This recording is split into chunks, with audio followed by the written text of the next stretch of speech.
ఆంధ్రప్రదేశ్ రాష్ట్రాన్ని ఒక ఆరోగ్య ఆంధ్రప్రదేశ్ రాష్ట్రంగా మార్చాలనేటువంటి దృక్పథంతో నారా చంద్రబాబు నాయుడు గారు ప్రతి నెల కూడా 3వ శనివారం పారిశుద్ధ్య కార్మికులు అధికారులతో కలిసి ప్రజాప్రతినిధులు కూడా ఆ స్వచ్ఛ కార్యక్రమంలో పాల్గొమని ఏదైతే పిలిపించారో దానిలో భాగంగా ప్రతి 3వ శనివారం కూడా ఈ కార్యక్రమాల్లో భాగస్వాములు అవుతున్నాం.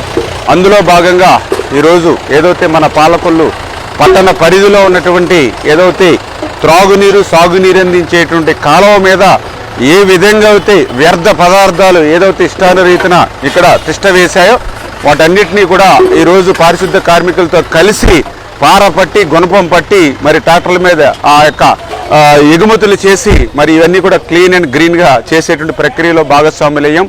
ఎందుకంటే ప్రతి వ్యక్తి కూడా ఆరోగ్యంగా ఉండాలి. ఆరోగ్యంగా ఉంటేనే తన పనులు తాను సక్రమంగా నిర్వర్తించగలుగుతాడు. ఆరోగ్యంగా ఉండాలి అని అంటే తన ఇల్లును ఎంత పరిశుభ్రంగా ఉంచుకుంటాడో పరిసరాలు కూడా అంతే పరిశుభ్రంగా ఉన్నప్పుడే ఆరోగ్యం బాగుంటుంది.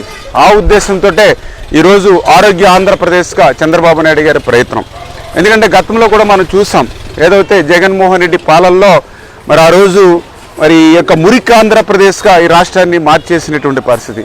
ఈరోజు మేము అధికారంలోకి వచ్చిన తర్వాత చూస్తే జగన్మోహన్ రెడ్డి వారసత్వంగా ఏమి ఇచ్చాడయ్యా అంటే 80 లక్షల మెట్రిక్ టన్నుల చెత్తను వారసత్వంగా జగన్మోహన్ రెడ్డి మాకు ఇచ్చినటువంటి పరిస్థితి. మరి అటువంటి పరిస్థితి నుంచి మళ్ళీ ఆ చెత్తనంతా కూడా తొలగించి మళ్ళీ ఒక సంపద కేంద్రాలు అంటే చెత్త నుండి కూడా సంపద సృష్టించేలా మళ్ళీ ఈరోజు చంద్రబాబు నాయుడు గారు మరి ఈవేళ ప్రయత్నం చేస్తున్నటువంటి పరిస్థితి.